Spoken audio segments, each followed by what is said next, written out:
7th தமிழில் இயல் 4லேருந்து கலங்கரை விளக்கம் அந்த டாப்பிக்லேருந்து ஃபஸ்ட்டு பாட்டு பார்க்கலாம்.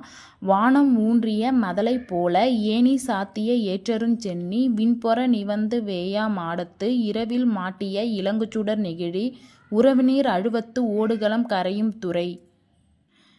கலங்கரை விளக்கம் எழுதியது யாருன்னா கடியலூர் உருத்திரங்கண்ணனார். கடியலூர் உருத்திரங்கண்ணனாருங்கிற அவர் சங்க புலவர். 10 பாட்டில் பார்த்தீங்கன்னா இவர் 2 பாடலை இயற்றியுள்ளார். அது என்னன்னு பார்த்தீங்கன்னா பெரும்பானாற்றுப்படை, பட்டினப்பாலை. பெரும்பானாற்றுப்படையில் பாட்டுடை தலைவனாக யாரை வச்சுருக்காங்கன்னா தொண்டைமான் இளந்தெரியன். இப்போ கலங்கரை விளக்கத்தில் இப்போ பாட்டு பார்த்தோம்ல, அதில் எந்த அடிகள் நம்மளுக்கு பாடத்தில் கொடுத்துருக்காங்கன்னா 346 முதல் 351 வரையும் கொடுத்துருக்காங்க. எக்ஸ்ட்ரா ஒரு பாயிண்ட் என்ன கொடுத்துருக்காங்கன்னா ஆற்றுப்படை இலக்கியம்.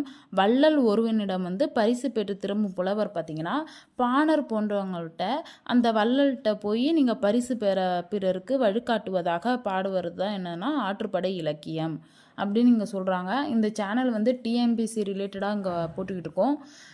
இது சப்ஸ்கிரைப் பண்ணுங்கள், லைக் பண்ணுங்கள், உங்கள் ஃப்ரெண்ட்ஸுக்கெல்லாம் ஷேர் பண்ணுங்கள். தேங்க்யூ.